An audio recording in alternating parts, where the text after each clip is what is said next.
Une maison en pleine nuit dans une banlieue tranquille de Tucson. En Arizona, une femme disparaît de son domicile. Pas d'effraction visible, pas de témoin.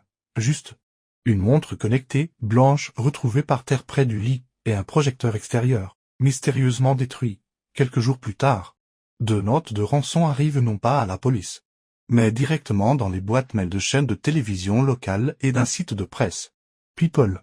Un montant en bitcoin, un compte à rebours, une menace de mort, puis, 4 jours plus tard, une seconde note. Le ton a complètement changé. On y parle d'un décès accidentel, de regrets, d'excuses, de lettres, un seul mystère, et 6 mois plus tard, toujours aucune réponse. Aujourd'hui, on décortique ligne par ligne l'une des affaires de disparition les plus troublantes de l'année, celle de Nancy Gagey. Cette affaire a débuté au tout début de l'année dans le comté de Pima, en Arizona. Et elle continue de tenir en haleine les enquêteurs, les médias et surtout, la propre fille de la victime, une figure connue de la télévision américaine. Dans cette vidéo, on va revenir sur chaque élément rendu public récemment par les autorités, le contenu exact des 2 notes de rançon, les incohérences troublantes qu'elles contiennent, les vidéos de vidéosurveillance qui pourraient avoir été filmées sur 2 nuits différentes, et la liste des signes comportementaux que la police demande au public de surveiller.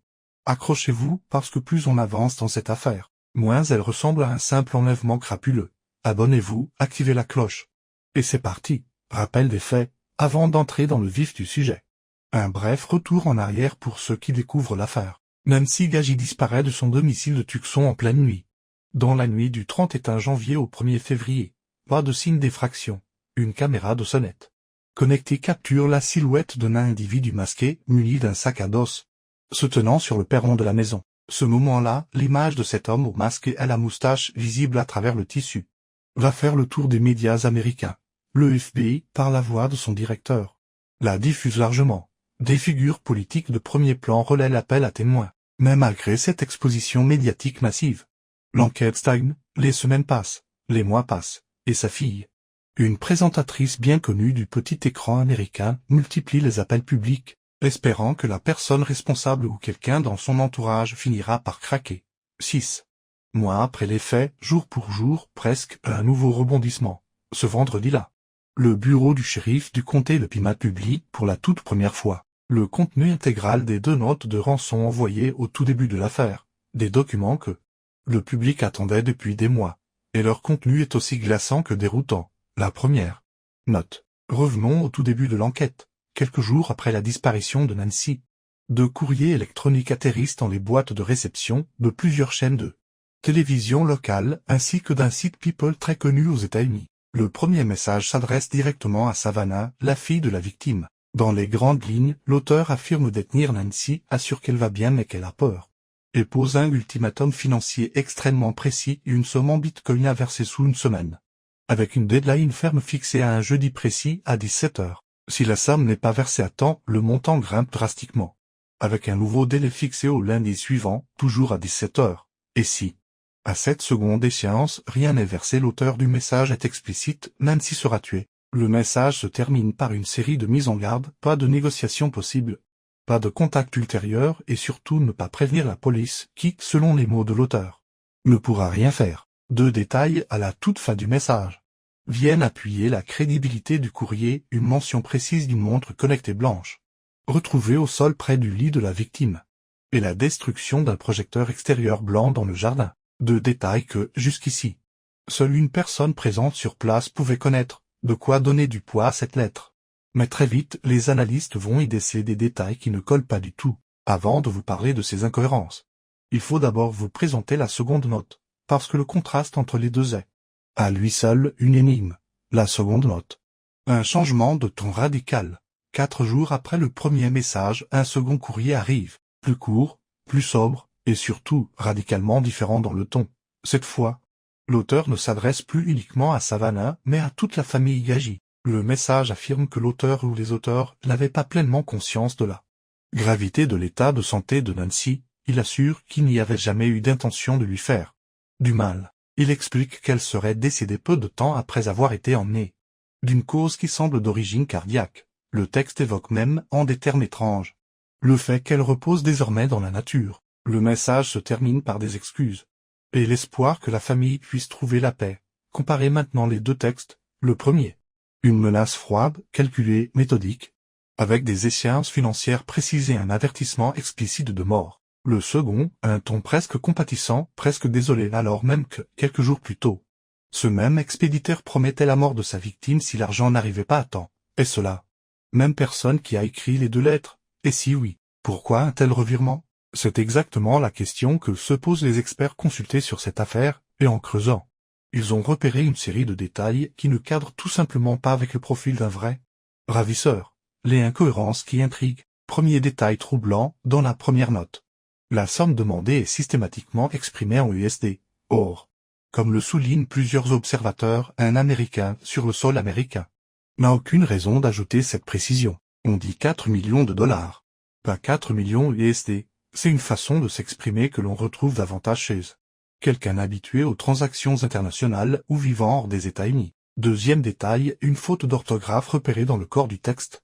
Sur un mot pourtant simple et récurrent dans ce genre de message, un indice mineur en apparence, mais qui, combiné au reste, alimente les soupçons d'un rédacteur non natif ou pressé, ou peu soigné. Troisième détail. Plus troublant encore, le message insiste lourdement sur le fait de ne surtout pas contacter la police, répétant que les forces de l'ordre ne pourront rien faire. Sauf que la police avait déjà été prévenue de la disparition de Nancy bien avant l'envoi de cette note. Et ce n'est même pas à la police que le message a été envoyé, mais à des chaînes de télévision locales et à un site de célébrité, une chaîne de diffusion pour le moins contre-intuitive si l'objectif est réellement de négocier une rançon en toute discrétion. Quatrième détail, le changement de ton si radical entre les deux lettres a même fait naître une hypothèse évoquée par certains observateurs, à savoir que l'un des textes, ou les deux, pourrait avoir été généré à l'aide d'une intelligence artificielle. Une phrase comme elle repose désormais dans la nature des tonnes, selon avec la façon dont s'exprime normalement quelqu'un dans ce type de situation.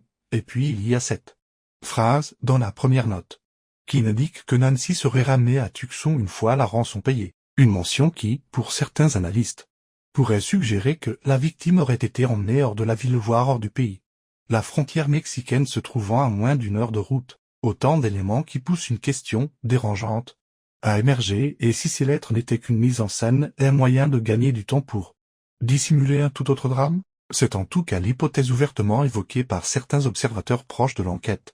Une hypothèse que le bureau du shérif ne confirme pas, mais qu'il ne dément pas non plus. Reste une autre pièce du puzzle, tout aussi cruciale, les fameuses vidéos de l'homme au masque, filmées devant la maison de Nancy Gagy, l'homme du perron filmé 2 fois, depuis le début de l'affaire.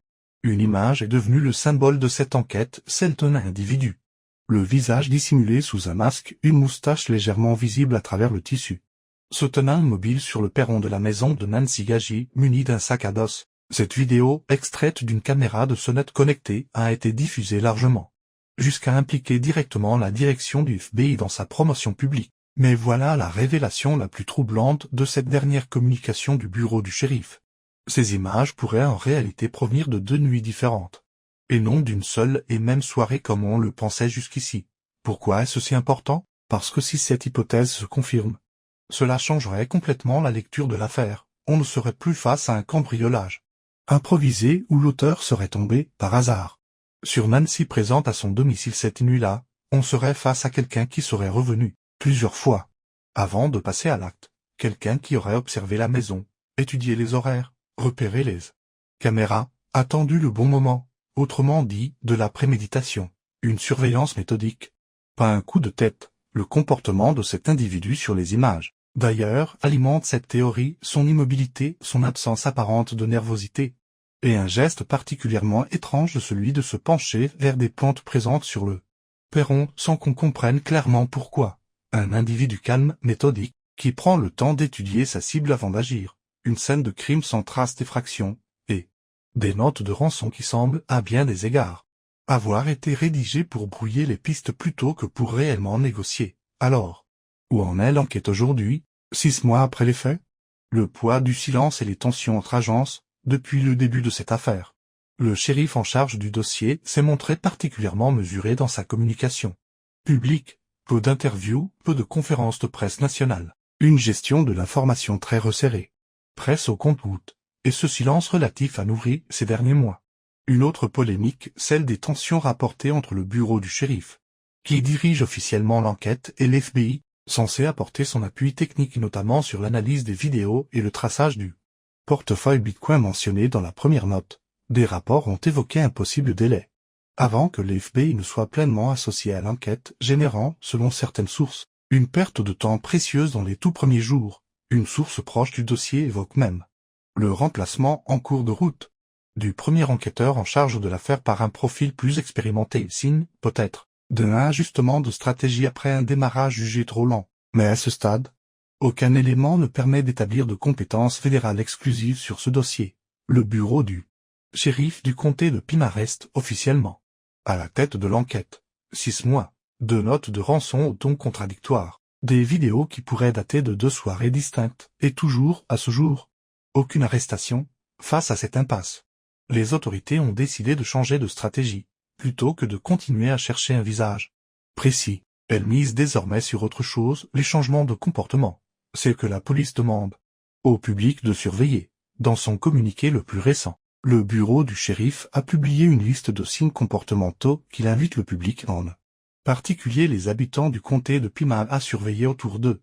Parmi ces signes, des changements soudains d'humeur, des manifestations d'anxiété ou d'irritabilité inhabituelles, des transformations physiques notables comme un changement radical de coiffure, la pousse soudaine ou au contraire le rasage complet d'une barbe, des blessures inexpliquées, comme des coupures aux mains apparues autour de la période de la disparition de Nancy. La liste évoque aussi des changements dans la routine habituelle d'un individu, l'absence injustifiée au travail ou à des rendez-vous, départ précipité de la région au moment des faits, nettoyage ou réparation suspecte d'un véhicule, et enfin, un intérêt anormal ou au contraire, un désintérêt marqué et inhabituel pour le quartier de Nancy-Gagy, ou pour l'avancée de l'enquête elle-même.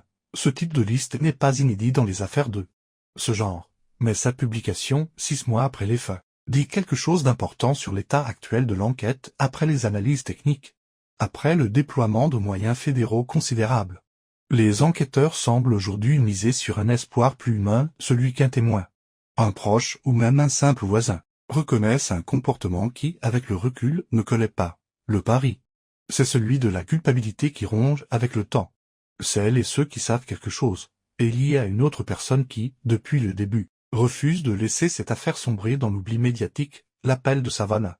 Quelques jours avant la publication de ses notes de rançon, Savannah, la fille de Nancy, publie une nouvelle vidéo, dans un style très personnel, presque intime, filmée comme un selfie, un format qu'elle avait déjà utilisé au tout début de l'affaire. Dans ce message, elle semble s'adresser directement à une personne en particulier, pas à un groupe, pas à un suspect générique, mais à quelqu'un de précis qu'elle pense capable d'entendre son appel. Elle l'encourage à faire ce qu'elle appelle le bon choix, rappelant qu'il n'est jamais trop tard pour cela. Certains observateurs de l'affaire y voient un indice supplémentaire, et si ce message s'adressait spécifiquement à l'auteur de la seconde note, celle au ton plus doux, plus humain, laissant penser que plusieurs personnes seraient impliquées dans cette affaire, et que l'une d'elles serait potentiellement plus encline à parler que l'autre, une hypothèse, parmi d'autres, dans une enquête qui n'en manque plus, ou en l'enquête aujourd'hui, 6 mois après la disparition de Nancy Gagy. Voici ce que l'on sait avec certitude: aucune arrestation n'a été effectuée, aucun suspect n'a été officiellement identifié. Les analyses ADN menées sur des indices retrouvés sur place notamment un cheveu sans racines n'ont, à ce jour, rien donné de concluant. Ce que l'on sait aussi, les autorités disposent de 2 notes de rançon au contenu contradictoire, d'images de vidéosurveillance qui pourraient provenir de 2 nuits distinctes, et d'un faisceau d'indices qui pointent vers de la préméditation plutôt que vers un acte impulsif. La publication de ces éléments, 6 mois pile après les faits, n'est probablement pas un hasard de calendrier. Elle intervient au moment où la couverture médiatique de cette affaire est à son apogée symbolique et où l'espoir de faire émerger un témoin, ou une conscience qui craque, semble être devenu la meilleure carte que les enquêteurs aient encore en main. 2 lettres, 2 tons, un seul mystère, une vidéo qui pourrait cacher 2 nuits de surveillance méthodique, et une famille toujours suspendue à l'espoir qu'un jour, quelqu'un décroche enfin ce téléphone. Si vous détenez la moindre information sur cette affaire, les autorités américaines rappellent qu'il est possible de contacter l'FBI de façon anonyme via leur ligne dédiée. Et vous, quelle est votre théorie sur cette boubelotte de rançon? Dites-le moi en commentaire, je lis absolument tout. Abonnez-vous pour ne rater aucune mise à jour de cette affaire, qu'on continuera de suivre ici, dès qu'un nouvel élément sera rendu public. À très vite.